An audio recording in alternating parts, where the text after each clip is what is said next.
बिस्मिल्लाहिर्रहमानिर्रहीम, अस्सलाम वालेकुम। पाकिस्तान टुडे के साथ मैं हूँ मंसूर आजम काजी। नाज़रीन, आज प्रोग्राम शुरू करने से पहले दो नोटिफिकेशंस आई, मैंने कहा आप लोगों के साथ शेयर कर ली जाए। ये पहली नोटिफिकेशन गवर्नमेंट ऑफ पंजाब की है। उमर शेख साहब, आपको याद होगा लाहौर के CCPO लाहौर रहे हैं और बड़ी एक हाई एक्सपेक्टेशन लेवल लेकर इमरान खान साहब ने और स्पेसिफिकली शहजाद अकबर साहब ने against all odds Umar Sheikh साहब को लाहौर पोस्ट किया था। और कहा यह जाता है कि जी उमर शेख की वजह से उस वक्त के IG पंजाब को भी हटाया गया, बिकॉज उमर शेख का रहना बड़ा ज़रूरी था। 4 महीने इनका टेन्योर रहा CCPO लाहौर और उसके बाद इनको हटाकर डिप्टी कमांडेंट पंजाब कंस्टेबलरी लगा दिया गया। पिछले कुछ अरसे से ये वहाँ पर पोस्टेड हैं, लेकिन आज इनको सरेंडर कर दिया गया है इनकी सर्विसेज को और ये अब इस्टेब्लिशमेंट डिवीज़न को रिपोर्ट करेंगे।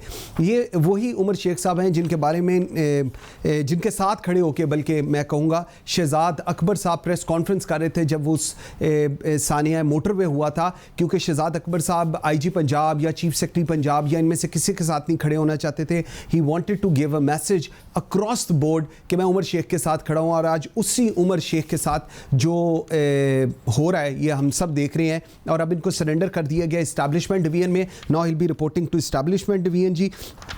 और फिलफौर तौर पर इन्होंने चार्ज भी छोड़ने के अहकाम जारी किए गए। दूसरी तरफ प्राइम मिनिस्टर इमरान खान को बहुत सी गिले शिकवे शिकायत आ रही थी।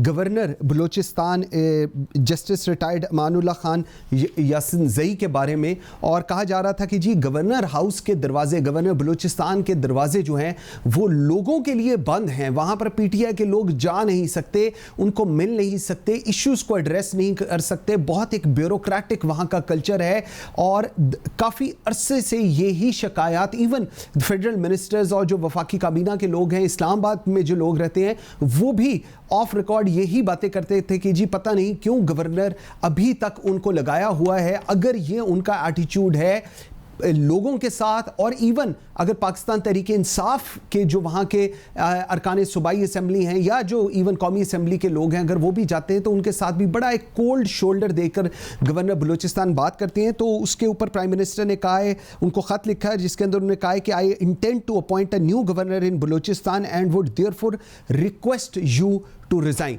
तो प्राइम मिनिस्टर इमरान खान ने कहा है, और एंड में उनकी एक लाइन बड़ी अच्छी है जो मैं ज़रूर पढ़ना चाहूँगा। It is just that the transformed political challenges Pakistan faces at present requires I believe a change. So ये एक चेंज, 2 चेंजेस आज आई हैं। मैंने कहा मैं प्रोग्राम शुरू करने से पहले इस पर ज़रूर बता सकूं। नाज़रीन, NA 249 बल्दिया के अंदर इलेक्शन हुए, बाई इलेक्शन थे, जिसके अंदर जो टर्नओवर था वो बहुत कम था, अराउंड 29-30% का टर्नओवर था। और इसके अंदर पाकिस्तान पीपल्स पार्टी 16,156 वोट लेकर नंबर 1 पे है। नून लीग 15,473 वोट लेकर नंबर 2 पर है। पाकिस्तान तहरीक इंसाफ 8,922 वोट लेकर लास्ट नंबर पर आ रही है। बड़ी एक इंटरेस्टिंग सिचुएशन है, क्यों ऐसा हुआ और क्यों टर्नओवर इतना कम था। टोटल कोई 60 से 66 हज़ार वोट ओवरऑल कास्ट हुए, इस पर भी बात करेंगे।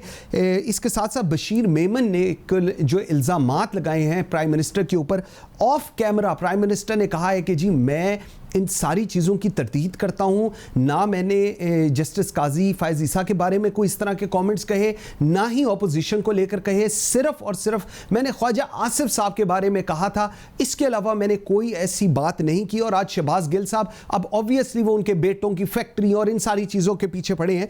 इस तमाम तर सूरत हाल पर बात करते हैं। अपने आज के प्रोग्राम में मुझे ज्वाइन किया डॉक्टर शाजिया असलम सुमरो ने, रुकन कौमी असम्बली है, पाकिस्तान पीपल्स पार्टी को रिप्रेजेंट कर रही हैं। साथ हैं अताउल्लाह साहब, आप रुकन कौमी असम्बली हैं, पाकिस्तान तहरीक इंसाफ को रिप्रेजेंट कर रहे हैं। और डॉक्टर निसार चीमा, रुकन कौमी असम्बली है, पाकिस्तान मुस्लिम लीग नून को रिप्रेजेंट कर रहे हैं। बहुत शुक्रिया जी आपका। डॉक्टर शाजिया असलम सुमरो, आप बड़ा मुस्कुरा रही हैं। मैंने कहा मैं बात का आगाज़ ही आपसे कर लेता हूं। आप लोग इलेक्शन जीत गए, कल तक तो नहीं लग रहा था कि इलेक्शन आप लोग जीत जाएंगे, उसके बाद पता नहीं क्या हुआ और आप लोग अब लीड लेकर बैठे हुए हैं। निसार चीमा साहब बड़े अफसरदा हैं वैसे इस बात पे, लेकिन मैंने कहा मैं बात का आगाज़ आपसे करता हूं। कैसे हो गया जी एकदम इलेक्शन, आप लोग किस तरह जीत गए ये वाला? बिस्मिल्लाहिर्रहमानिर्रहीम। Thank you Mansoor. सबसे पहले तो मैं अल्लाह का शुक्र अदा करूंगी कि उन्होंने हमें सुरखरू किया, और उसके बाद में NA 249 की अवाम का और कराची की अवाम का भी शुक्रिया अदा करूंगी कि जिन्होंने ये साबित किया कि पाकिस्तान पीपल्स पार्टी पे और चेयरमैन बिलावल भुट्टो ज़रदारी पे उनको एतमाद है। तो ये देखिए अल्लाह की तरफ से है कि जो काम करता है, अल्लाह ने जिसको इज्जत देनी होती है वो इस तरह से भी साबित हो जाता है। और देखिए ये सारी चीज़ें इसी तरह से हुई कि जो हमारी पॉलिसी रही है, या जिस तरह से हमने PDM में एक रोड मैप बना के दिया था कि हमने PTI को या इस नाकाम ना अहल गवर्नमेंट को खुला मैदान नहीं देना है, हमने हर कदम पे इनके साथ मुकाबला करना है। तो ये 249 का इलेक्शन भी इसी का ही एक हिस्सा है। और इससे पहले आप देखें कि जितने भी बाय इलेक्शन हुए हैं, इस अवाम ने, पाकिस्तान की अवाम ने PTI को हर जगह पे रिजेक्ट किया है, चाहे वो पंजाब में हो, KP में हो या सिंध में हो, हर जगह पे इनको मुंह की खानी पड़ी है। तो ये मेरे ख्याल में एक दफ़ा फिर मैं शुक्रिया अदा करूंगी NA 249 की अवाम का, और अल्लाह का शुक्र अदा करूंगी कि हमें उन्होंने सुरखरू किया। ठीक हो गया। अच्छा अताउल्लाह भाई, ज़रा आप बताएं पाकिस्तान तहरीक इंसाफ कहाँ गई? मुझे तो समझ नहीं आ रही। आप लोगों ने 8,922 वोट लिए, अमजद आफरीदी साहब ने, आप समेत पाकिस्तान मुस्लिम लीग नून हो, MQM हो, PSP हो, आप सारे कह रहे हैं कि जी ये जो इलेक्शन था ये गलत था, ये ठीक नहीं हुआ। कैसे ये फिर ये सारा कुछ क्या हुआ जी? आप लोग तो बिल्कुल ही PTI नजर ही नहीं आए, और जबकि ये आपकी सीट थी फैसल वाडा वाली। बिस्मिल्लाहिर्रहमानिर्रहीम, शुक्रिया। असल में 2-3 वजूहात है जो मैं बताना चाहूंगा। एक तो सबसे पहले PPP मुकाबले में ही नहीं थी। जितने सर्विस हो चुके हैं, जो आपके चैनल्स ने किए, प्राइवेट चैनल ने किए, बाकी उसमें PTI और नून लीग और कहीं कहीं पर PSP जो है वो मौजूद थी। ऐसे ही। और दूसरी बात यह है कि माजी में ये सीट नून लीग के पास रही है, फिर उसके बाद जो है वो हमारे पास थी। अब हमें समझ नहीं आई कि ये 3-4 दिन में या पिछले 20 दिन में पीपल्स पार्टी ने ऐसा क्या किया कि वहां के लोगों ने इन पर एतमाद किया। अगर कारकर्दगी की बुनियाद हो तो पिछले 2-2.5 साल से हमारी कारकर्दगी अच्छी ना हो तो उस पर हमें लोगों ने वोट नहीं किया। लेकिन जो पिछले 30 साल से पीपल्स पार्टी की कारकर्दगी है कराची में, तो क्या उस कारकर्दगी ऐसी है कि कराची के लोगों ने या बल्दिया के लोगों ने उनको वोट किया? बुनियादी बात क्या है? हम समझते हैं, हमारे प्रेसिडेंट कराची और पूरी तंजीम और हमारी लीडरशिप, हम समझते हैं कि ये इलेक्शन जो है ये मैनेज किया गया है। पीपल्स पार्टी को ये सीट दी गई है, किसने दी है, कैसे दी है, ये वक्त आने पे पता चल जाएगा। अच्छा, आप मुझे बताएं कि फैसल वाडा साहब हल्के में उन्होंने तरक्याती काम करवाए जो कि पिछले 20-25 साल से नहीं हुए थे। तो फिर ऐसी क्या बुनियाद बनी कि लोगों ने PPP को वोट किया? ठीक, बिल्कुल ठीक। डॉक्टर निसार चीमा, मुझे सर बताइएगा कि ये क्या हुआ? कहानी तो चल रही थी कि पाकिस्तान मुस्लिम लीग नून या PSP या PTI के दरमियान कोई कहानी नज़र आ रही थी, या PSP, लेकिन पाकिस्तान पीपल्स पार्टी सीट ले गई। और डॉक्टर शाजिया असलम सुमरो इस वक्त कह रही हैं कि मैं बड़ा शुक्र अदा करती हूँ और आप लोगों ने काम शाम कोई नहीं किया था, काम सिर्फ पीपल्स पार्टी ने किया हुआ है। तो आप लोग सिर्फ ऐसे ही कह रहे थे। ये मुझे प्रोग्राम से पहले उनके कॉमेंट्स थे, आप अगर चेंज करना चाहे तो और बात है। जी चीमा साहब, चीमा साहब की आवाज जी। ये मैं ज़रूर कहूँगा कि PTI के हमारे जो दोस्त हैं ये फरमा रहे हैं कि पीपल्स पार्टी को सीट दिलवाई गई। हाँ, मेरा ख्याल उनका मतलब यही है कहने का कि जिस तरह 2018 की इलेक्शन में उनको सीटें दिलवाई गई PTI को, गालिबन उनका इशारा इसी तरफ है कि उन्हीं लोगों ने, उन्हीं कुफ्तों ने पीपल्स पार्टी को शायद सीट दिलवाई है। अच्छा, मैं नहीं कह सकता, लेकिन ये है कि देखें सिस्टम हमारा ऐसा होना चाहिए। हमें ये पता है कि 190 पोलिंग स्टेशन जो है जब उनकी गिनती हो रही थी उस वक्त तक वाज़ेह अक्सरियत से मुस्लिम लीग नून जीत रही थी। उसके बाद क्या हुआ क्या नहीं हुआ, मेरे पास कोई सबूत तो नहीं है, लेकिन ये कि बहुत बड़े शकूक व शुबात पैदा हुए हैं। और मैं ये समझता हूँ कि पीपल्स पार्टी जैसी पार्टी जो है, मुलग्गीर पार्टी, उसका फ़र्ज़ है कि वो ये तहफ़्फ़ुज़ात जो हैं, जो शिकायतें जो हैं, जो वो दूर करनी चाहिए और वो दूर करे, ताकि ये है कि हम PDM के प्लेटफॉर्म पे हम इकट्ठे चलते रहें। ठीक है, देखें मैं करता हूँ कि मेरे नज़दीक देखें ये है कि जो इख्तलाफात हैं हमारे दरमियान, या एक सीट की बात है, वो बहुत छोटी बातें हैं, हम बड़े अजीम मकासद के लिए इकट्ठे हुए थे और उन्हीं अजीम मकासद के असूल के लिए हमें मिलकर जद्दोजहद करते रहना चाहिए। और कई बार मैं कई सब दोहरा चुका हूँ कि वो अजीम तर मकासद क्या थे। वो ये थे कि मुल्क में हकीकी जमहूरियत की बहाली को यकीनी बनाया जाए, मुल्क में कानून की हुक्मरानी और आइन की बालादस्ती को यकीनी बनाया जाए, और इसके रास्ते में ये जो मुसल्लत करदा हुकूमत है पीटीआई की, जो अजाब की शक्ल इख्तियार कर चुकी है, हाँ। इससे निजात। डॉक्टर साहब, ये तो बात आपकी मान ली बात, लेकिन मुझे बताएं पीएमएलएन के साथ क्या हो गया? आप लोग, मैं सुन रहा था मोहम्मद जुबैर साहब, मिफ्ता इस्माइल, आप लोग आके बातें कर रहे थे कि जी हो रहा है, ठीक हो रहा है, फिर हुआ क्या? फिर मैं अताउल्ला भाई की बात भी ठीक होगी शायद। हुआ काई साहब, ये वो शेर मैं आपको सुनाता हूँ। जी जी, इरशाद इरशाद। वो आपने सुना होगा कि देखा जो तीर खा के अपने ही दोस्तों से मुलाकात हो गई। तो बस यही है कहानी। डॉक्टर शाजिया, खा के जो देखा तीर कमीन गाह की तरफ अपने ही दोस्तों से मुलाकात हो गई। डॉक्टर निसार चीमा, इस हद तक हर्ट है आप लोग की हरकतों से, और आप लोग कह रहे हैं कि इलेक्शन आप लोग जीत गए हैं। मंसूर, मैं सिर्फ यहाँ पे एक बात कहना चाहूंगी कि जिस तरह से अभी अताउल्ला साहब ने बात की कि जिस तरह से सीट दिलवाई गई है, हाँ। तो ये शायद अपनी 2018 वाली हिस्ट्री को रिपीट कर रहे हैं कि उनको जिस तरह से नींद में से उठा के उनको सीटें दिलवाई गई थी, तो उनको लग रहा था कि वो चीज हो रही है। इनके ही फैसल वाडा साहब ने फ्लोर ऑफ द हाउस खड़े होकर कहा था कि सिंध के साथ नाइंसाफी हो रही है, मैं सिंध को इंसाफ दिलवाऊंगा। तो वो कहाँ हैं? क्यों इनके वोट जो कैंडिडेट थे उनको सिर्फ 8000 वोट मिले? क्यों नहीं फैसल वाडा साहब के काम किए गए काम के बेस पे उनको वोट्स मिले? और दूसरे जो चीमा साहब ने बात की है, तो देखिए अगर धांधली हुई है या कोई ऐसी बात हुई है, तो देखिए ना तो कोई प्रिजाइडिंग ऑफिसर या जो भी ऑफिसर्स थे वो गायब हुए, ना कोई फायरिंग हुई, ना कुछ हुई, ना ही कोई तशद्दुद कोई एहतजाज हुआ या कोई ऐसी बात हुई।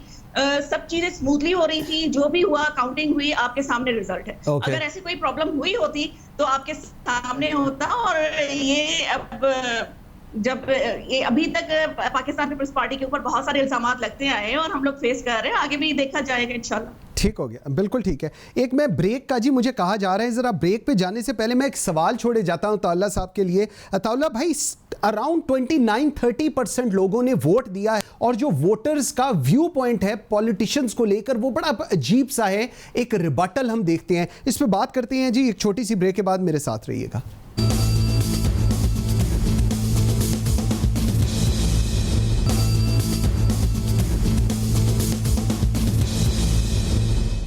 Welcome back after the break. जी अताउल्ला भाई, ज़रा मुझे बताइएगा असल में हुआ क्या? क्योंकि अभी जिस तरह ब्रेक में शाजिया असम सुमरो भी कह रही थी, एक तीर से हमने पता नहीं कितने ही शिकार कर दिए, और साथ उन्होंने एंड में शेर का भी शिकार कह दिया कि वो भी हमने कर लिया है। तो ये हुआ क्या? फैसल वाडा का कहते हैं जो वादे किए गए थे वो भी पूरे नहीं किए गए, पानी का इशू वहाँ पर बड़ा सीरियस था, लेकिन असल में क्या हुआ ये समझा दें ज़रा। एक तो मैं पीपल्स पार्टी को क्रेडिट दूंगा, वो बड़े अच्छे खेले हैं और उनके खेलने का अंदाज भी अच्छा था, और वो वैसे भी अच्छा खेलते हैं, क्योंकि उन्होंने जो नून लीग को सरप्राइज दिया है वो भी आपके सामने, हम सबके सामने है। अब मैंने आपको अपनी पार्टी मौक़िफ़ भी बता दिया, लेकिन मेरी जो जाती राय है वो भी मैं आपके सामने रखना चाहता हूँ। देखिए, कराची ने, अगर आप कह रहे हैं कि कराची ने वजीर आजम बनाया है पाकिस्तान का, यानी पाकिस्तान तहरीक इंसाफ को वजीर आजम दिया है, तो ये गलत नहीं होगा। 14 सीटें कराची से मिली, और आपको पता है कि कराची में किस तरह की सियासत होती थी। मैं समझता हूं कि 20% जो टर्न आउट रहा, ये 80% जो लोग लाताल्लुक रहे, या यानी अगर 50 रहता तो भी ठीक था, ये लोगों का लाताल्लुक रहना ये जमहूरियत के लिए भी और हम सियासतदानों के लिए भी ठीक नहीं है। अच्छा। और इसकी बुनियादी वजूहात क्या है? बुनियादी वजूहात ये है कि कराची पिछले 25, 30, 35 सालों से जो है वो उसकी हालत ठीक नहीं है। कराची में मसाइल ही मसाइल है। कराची का जो पानी है वो नहीं है, कराची का ट्रांसपोर्ट सिस्टम तबाह है, सेहत के मसाइल है, गवर्नमेंट से रिलेटेड बड़े इश्यूज हैं। लेकिन विफाक को वोट देने का मकसद, पीटीआई को वोट देने का मकसद ये था कि उनके ये मसाइल हल होंगे, नहीं तो कम से कम होंगे। ठीक है, तो हमें जो इलेक्शन पे तहफ़्फ़ुज़ात हैं वो अपनी जगह, लेकिन मैं समझता हूं कि पाकिस्तान तहरीक इंसाफ को अपनी पॉलिसीज को रिव्यू करना चाहिए। कराची के जो बुनियादी मसले हैं, आपके शायद इल्म में होगा कि मैं पिछले चंद महीनों से हमारे चंद एमएलएस के साथ मिलकर बार बार प्राइम मिनिस्टर से मिले भी है, हमने तहफ़्फ़ुज़ात का इजहार भी किया है, हमने शिकवे शिकायत भी की है कि कराची का वोटर जो बड़े शौक से निकला था, जो 2018 में हमें वोट किया, वो शायद उस अंदाज में आप नहीं निकलेगा, इसलिए कि वो समझता है कि कराची में उस तरह से तब्दीली नहीं आई जिस तरह से तब्दीली आनी चाहिए थी। और आखिरी बात ये है कि ये हम सब के लिए लम्हा फिक्रिया जरूर होना चाहिए, क्योंकि सियासतदान का इतना कसूर नहीं है। ये मुझे लग रहा है कि ये मुल्क जो है ब्यूरोक्रेसी तर्ज पे चल रहा है, सियासतदान के हाथ में कुछ होता नहीं है, मसाइल हल नहीं कर सकता और ब्लेम सारा सियासतदान पे आता है। ओके, डॉक्टर निसार चीमा साहब, सर एक तो वो आपके शेयर के एंड पर ना जो उसके जवाब शिकवा पे वो तीर की बात आई थी, एक जो मैंने कहा इस पे भी कमेंट कर लीजिएगा। दूसरा सर मुझे समझाइएगा, 29-30% लोगों ने वोट दिया है और मैं थोड़ी सी लोगों की जो राय है वो आपके साथ शेयर करूं। अवाम कहते हैं जी हमने बाइकआउट किया है, उसके बाद उनके कमेंट हैं कि ये जालिम लोग हैं, जब जीत जाते हैं तो फिर मुड़कर नहीं देखते, बल्दियाती इस इलाके के एमएनए और एमपीएस हमें नज़र नहीं आते, जब से वज़ीर बने हैं आते नहीं मिलने के लिए, पानी पीने को नहीं, सड़कें चलने को नहीं, बच्चों के लिए स्कूल नहीं है। ये बल्दिया टाउन के लोगों का ये व्यू पॉइंट है जिसमें इलेक्शंस हुए हैं, क्या कमेंट करेंगे सर? देखिए कई सब अताउल्लाह भाई ने जो तजिया किया है काफ़ी हद तक सही है, बिल्कुल हकीकत पसंदाना है, पर उनकी बात सही है कि उनको उनकी पार्टी को, पार्टी लीडरशिप को अपनी पॉलिसी रिव्यू करने की ज़रूरत है।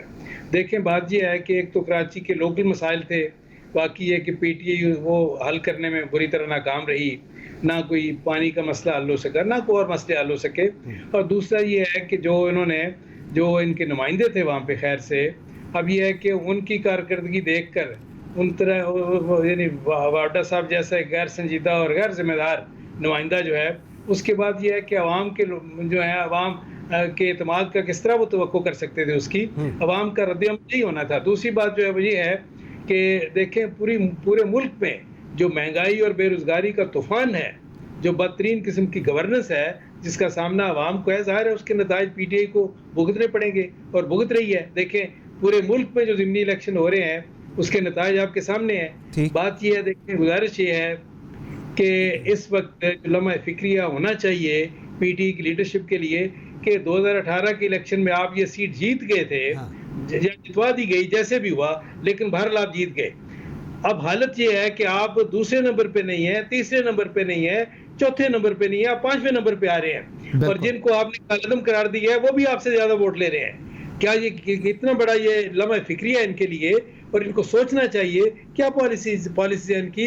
मैं आपको यकीन दिलाता हूँ कि आइंदा इलेक्शन में मुझे उम्मीद ये है कि अताउल्लाह साहब जैसे शरीफ आदमी जो हैं वो भी सोचेंगे कि हम क्या पीटीआई के टिकट पे इलेक्शन लड़ें, हम अवाम के पास क्या मुंह लेके जाएंगे, कौन सी कारकर्दगी की बिना पर हम वोट मांगेंगे। तो मेरा ख्याल ये है कि अताउल्लाह साहब जैसे शुरा जो हैं वो यकीनन ये सोचेंगे कि हमें कोई और ऑप्शन जो है उसके वो तलाश करनी चाहिए। ठीक, डॉक्टर शाजिया मुझे ज़रा ये बताइएगा, 16,156 वोट आप लोगों को पड़े, नून लीग को 15,473 पड़े, टीएलपी को 11,125 डले, पीएसपी को 9,227, पीटीआई को 8,922 और एमक्यूएम को 7,511। टोटल कोई 60 से 65,000 टोटल लोगों ने वोट दिया है। आपको लगता है कि लोगों का एतमाद पॉलिटिशियंस के ऊपर या सियासी जमातों के ऊपर ठीक है? देखिए मंसूर, पहली बात तो ये कि जो फैसल वाडा साहब की बॉडी लैंग्वेज थी, जिस तरह से वो टॉक शो में बूट उठा के लेके गए थे, वो शायद एक बूट उठा के ले गए थे तो उनसे कहें कि वो वापस कर दें, तो वो उनकी बॉडी लैंग्वेज ऐसी थी कि वो उन लोगों को रिप्रेजेंट करते ही नहीं थे जो जिस जगह से वो इलेक्शन उन्होंने लड़ा था।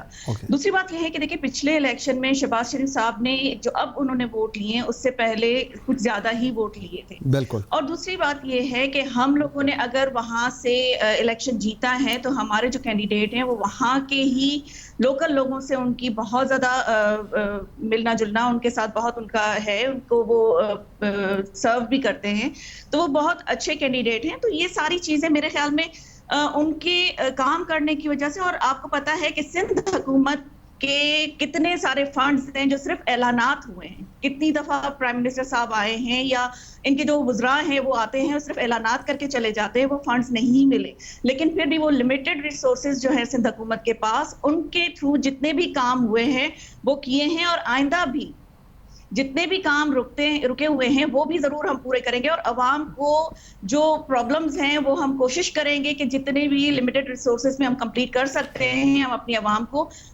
वो उनकी मुश्किलात हल कर सकें। ठीक ठीक। तो मुझे यही लगता है कि ये सारा रिस्पांस उसी सिलसिले में ही है कि हमें लोगों ने, वहाँ के लोगों ने जो एतमाद जाहिर किया वो यही है कि हम लोग उनको सर्व कर सकते हैं, हम उनको वो हम उनके पहुंच में हैं, वो हम तक पहुंच सकते हैं। इनके लोगों की तरह नहीं कि वो वहां से जीते तो उसके बाद गायब हो गए। ओके ठीक हो गया, आगे चलते हैं जी। जरा अताउल्ला भाई मुझे बताएं, ये बशीर मेमन साहब हमारे फॉर्मर DGFI ये थे, बड़े नीट एंड क्लीन पर्सन, जितने लोगों से भी हमने उनका व्यू पॉइंट लिया है उन्होंने यही बताया कि जी साफ सुथरे आदमी। उन्होंने प्राइम मिनिस्टर के ऊपर इल्ज़ामात लगाए, उन्होंने शहजाद अकबर के ऊपर, फ़रोग नसीम के ऊपर, अशफाक खान वो जो FBR वाले, इन लोगों के ऊपर इल्ज़ामात लगाए एंड ऑल दैट। उसके बाद प्राइम मिनिस्टर ने ऑफ कैमरा इन सब की तरदीद कर दी। आज शहबाज गिल जो तर्जुमान है वो आके बताना शुरू हो गए, कल फैक्ट्री पे उनके बेटे की छापा मारा है, लगता है हमें जैसे साउथ वजीरिस्तान में इनके वहां पर मिले हैं। सर ये क्या हो रहा है सब कुछ? मतलब हम अगर कोई किसी पे इल्ज़ाम लगा रहा है तो फिर उसकी फैमिली और सारी चीज़ों के ऊपर हुकूमत फोकस हो जाएगी कि उसको किसी तरह एड्रेस किया जाए। जी असल में दो चीजें ऐसी हैं जिसपे शकूक और शुबहात जो है वो जन्म लेते हैं। एक तो सबसे पहले बशीर मेमन साहब जो है 1.5-2 साल चुप क्यों रहे, वो उस वक्त बोले क्यों नहीं? 2 साल तक 2 साल तक एज पर policy they can not talk. मैं वैसे बता रहा था आपको। जी जी जी जी। तो बशीर मेमन साहब ने जो कहा है प्राइम मिनिस्टर, एक तो फायज ईसा साहब के बारे में उन्होंने कहा है, तो आप सब जानते हैं, हम जानते हैं कि उसका अपना एक प्रोसीजर है सुप्रीम जुडिशल काउंसिल के जरिए। तो DGFI को कहना मेरे ख्याल से ये कोई मुनासिब और समझदारी वाली बात नहीं है। दूसरे नंबर पे शहजाद अकबर साहब ने और फरोग नसीम साहब ने कैटेगोरिकली उसको डिनाई किया कि वो कभी मिलने भी नहीं आए। तो ये चार चीजें जाहिर करती है कि ये जो बशीर मेमन साहब कह रहे हैं ये ऐसे नहीं है कि उन्होंने वैसे एक बात कह दी, इसके पीछे जरूर कोई है कि वो क्यों ऐसी बातें कर रहा है। वजीर आजम जो है, मैं नहीं समझता कि वजीर आजम साहब किसी के बारे में भी ये कह सकते हैं कि आप उनको जिस तरह उन्होंने कहा है कि फलाने को गिरफ्तार करो, फलाने के खिलाफ कार्रवाई करो। हाँ, वो ये जरूर कहते हैं कि जिन्होंने इस मुल्क को लूटा है, चोरी की है, उसके खिलाफ कार्रवाई होनी चाहिए, लेकिन ये कभी नहीं हो सकता। मैं इस बात को मानने को तैयार नहीं हूं कि DGFI को बुलाते हैं और उन्हें कहते हैं कि जी आप ये करें, आप इनको गिरफ्तार करें। और दूसरी बात, इनमें से जो अक्सर केसेस हैं जिन लोगों के नाम लिए जाते हैं, ये केसेस हमारे PTI की गवर्नमेंट में आने से पहले के केसेस बने हुए हैं। अगर हमने केसेस बनाने थे तो हम इनको रिटायर हुए जो अरसा हुआ है तो हम वो किसी और के खिलाफ और केसेस तैयार करते। तो वो जो केसेस तैयार थे हमें बनाने की जरूरत क्या थी? तो मुझे ये लगता है कि ये कोई बहुत बड़ी साजिश है और ये चंद दिनों में चीजें बिल्कुल क्लियर हो जाएंगी, जाहिर हो जाएंगी। बिल्कुल ठीक है। व्यूअर्स एक छोटी सी ब्रेक लेते हैं और जब ब्रेक से वापस आते हैं तो ये जो एक पॉइंट है, ख्याल में हर जगह पर ये पॉइंट उठाया जा रहा है कि चाहे शहजाद अकबर हो, फ़रोग नसीम हो, इन सबको पता था कि काजी फायज ईसा के रिलेटेड जो भी बात होगी वो सुप्रीम जुडिशल काउंसिल में होगी। तो कितना वैलिड है ये पॉइंट कि इस चीज़ की डायरेक्शन प्राइम मिनिस्टर DGFI को दे? इस पर बात करते हैं जी, मेरे साथ रहिएगा।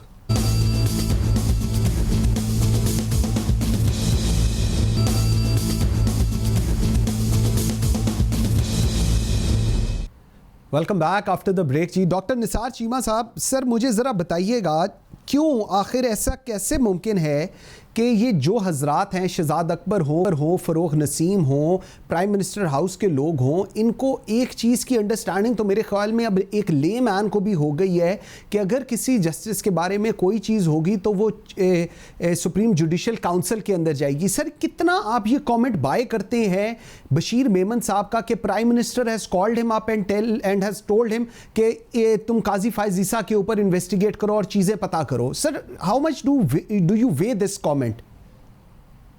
कई सब गुजारिश ये है कि देखना पड़ेगा कि कौन बंदा कर रहा है बात। देखिए, जिस तरह आपने खुद कहा कि बशीर मेमन साहब जो हैं उनकी शोहरत एक टेलीग्राम ऑफिसर की रही है, वो एक दयानतदार अफसर हैं, बासूल अफसर हैं। और देखें ये इल्ज़ाम जो लगा रहा है ये कोई सियासी कोई ओपोनेंट नहीं है, पॉलिटिकल ओपोनेंट नहीं है प्राइम मिनिस्टर का। ना ये है कि मुस्लिम लीग नून लगा रही है, ना पीपल्स पार्टी, ना पीडीएम की तरफ से ऐसी कोई इल्ज़ाम तराशी हुई है। ये एक नेकनाम सरकारी अफसर, रिटायर्ड सरकारी अफसर जो है वो बात कर रहा है। तो इस वजह से ये है कि उसकी बात को वजन देना पड़ेगा। और दूसरी बात जो है, देखें, गुजारिश ये है कि पहली बार उन्होंने नहीं कहा कि प्राइम मिनिस्टर ने मुझे बुला के, तो ये सियासतदान जो उनके मुखालिफ थे उनके खिलाफ कार्रवाई करने के लिए कहा। उन्होंने कहा कि इनको गिरफ्तार करो। मियां नवाज शरीफ और मरीम नवाज के बारे में वज़ीर आज़म साहब क्या हदायत देते रहे। फिर यह है कि ख्वाजा आसिफ के बारे में कहते रहे कि इसके खिलाफ ये है कि आर्टिकल 6 इनके ऊपर लगाओ, और ये है कि गद्दारी का इल्ज़ाम लगाओ। बाकी लोगों के बारे में उन्होंने कहा, खुर्शीद शाह साहब के बारे में और भी कई लोगों के बारे में। बात यह है कि ये इल्ज़ाम जो हैं, देखें काई साहब, अगर ये है कि प्राइम मिनिस्टर का जो ऑफिस का रिकॉर्ड है वो इस बात की शहादत देगा कि ये वहाँ मुलाकातें हुई हैं। अगर ये है कि ये टेम्परिंग ना कर लें पीटीआई हुकूमत जो है, तो वो जो है ये रिकॉर्ड इस बात की गवाही देगा कि ये मुलाकातें हुई हैं। और दूसरी बात जो है, देखें, बात ये है कि अगर किसी मुअज़्ज़म मुल्क में ऐसा होता तो ये वज़ीर आज़म साहब अब तक मुस्ताफ़ी हो चुके होते, या कौम उनको मुस्ताफ़ी होने पर मजबूर कर देती। और दूसरी बात ये, लोग जो हैं, देखें, 4 अफराद प्राइम मिनिस्टर के अलावा, principal secretary to prime minister, फिर ये है कि शहजाद अकबर साहब और फरोग नसीम साहब का। ऐसा मैं एक बात जरूर गुजारिश करूंगा कि देखें, 2 वज़ीर आज़म जिनको फारिग किया गया इससे पहले, यूसुफ रज़ा गिलानी साहब पे इल्ज़ाम ये था कि उन्होंने सुप्रीम कोर्ट के कहने के बावजूद एक खत नहीं लिखा था, वो कंटेम्प्ट ऑफ कोर्ट के मुर्तकब हुए। अब और दूसरा ये कि मियां नवाज शरीफ के खिलाफ जब कोई चीज़ नहीं मिली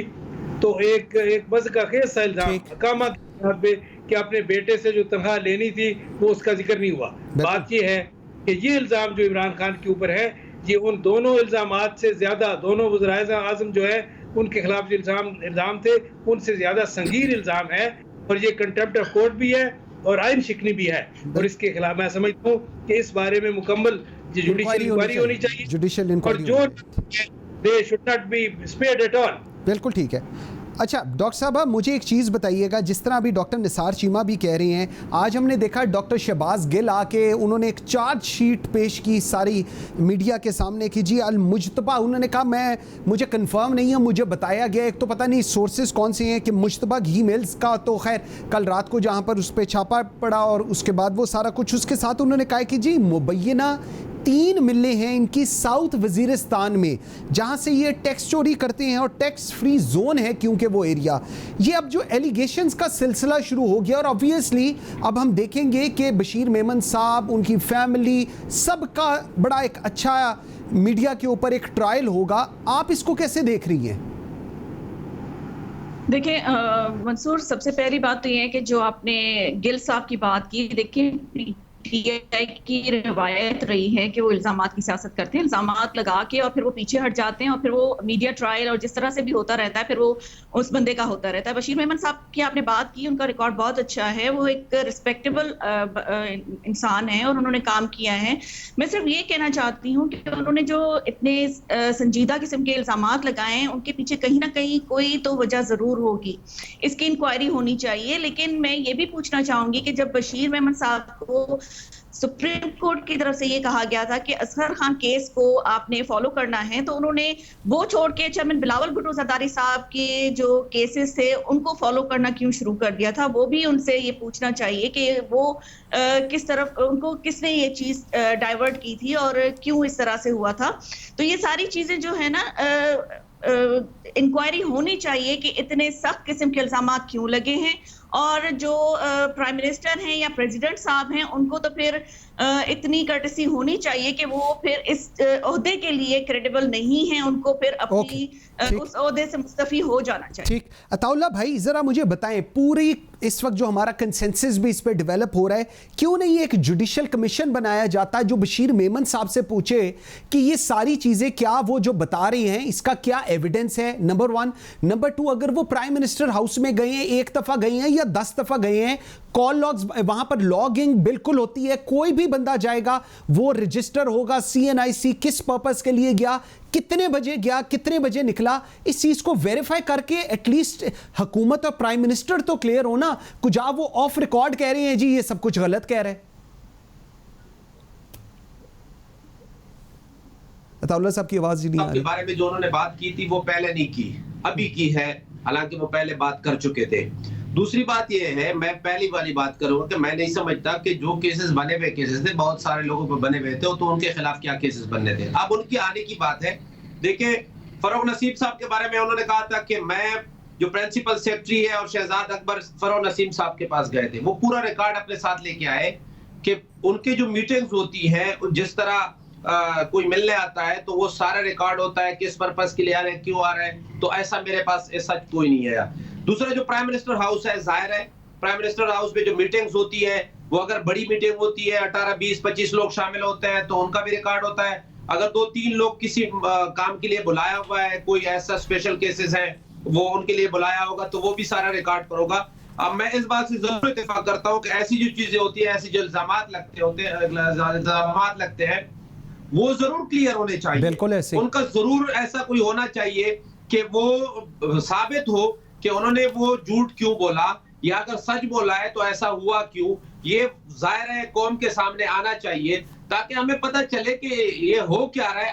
अक्सर इस तरह के इल्जामात होते रहते हैं। अब ये कोई मामूली बात नहीं है कि आप वजीर आजम पर और वजीर कानून पर इस तरह के इल्जामात लगाए कि वो किसी जज के खिलाफ कार्रवाई कर रहे थे, और वो सारे जो सियासतदान हैं जो मुख्तलिफ पार्टी से ताल्लुक रखते हैं, उन सब के खिलाफ कार्रवाई करना चाहते थे। तो इसकी जरूर बिल्कुल ठीक है। अताउल्लाह साहब, thank you very much. Doctor Nisar Cheema, thank you very much. Doctor Shazia Aslam Soomro, thank you very much. In records बिल्कुल प्रोवाइड करने चाहिए, प्राइम मिनिस्टर हाउस हो, प्रेसिडेंट हाउस हो, चीफ मिनिस्टर हाउस हो, इन सारों के अंदर रिकॉर्ड्स होते हैं, कौन आया कौन नहीं आया। और ये आज के दौर के अंदर ये फाइंड करना कि आज से 2 साल पहले कौन आया था, कितनी देर के लिए आया था, कोई बड़ा इशू नहीं है। नंबर 2, मीडिया ट्रायल नहीं होना चाहिए। अब जो हम तमाशा देख रहे हैं कि बशीर मेमन साहब हों, अब उनके बच्चों की ऊपर कहानी शुरू हो गई। आज जिस तरह शहबाज गिल साहब कह रहे थे 1997 में, एज पर शहबाज गिल 1997 से उनकी ईमेल चल रही थी, लेकिन आज जब उनके ऊपर उन्होंने ये बात की है, तो आज ये सारा कुछ हुकूमत ने उनके ऊपर शुरू किया है। ये अब सवाल उठेंगे। जुडिशल कमीशन बनना चाहिए, क्लियर होना चाहिए, इस कौम को पता चलना चाहिए या तो बशीर मेमन झूठ बोल रहा है या ये जो हुकूमत में बैठे हैं ये झूठ बोल रहे हैं। Thank you very much for watching Pakistan today. बशर्ते जिंदगी आपसे मुलाकात होगी कल। मुझे मंसूर आजम काजी को इजाजत दीजिए। अल्लाह हाफिज।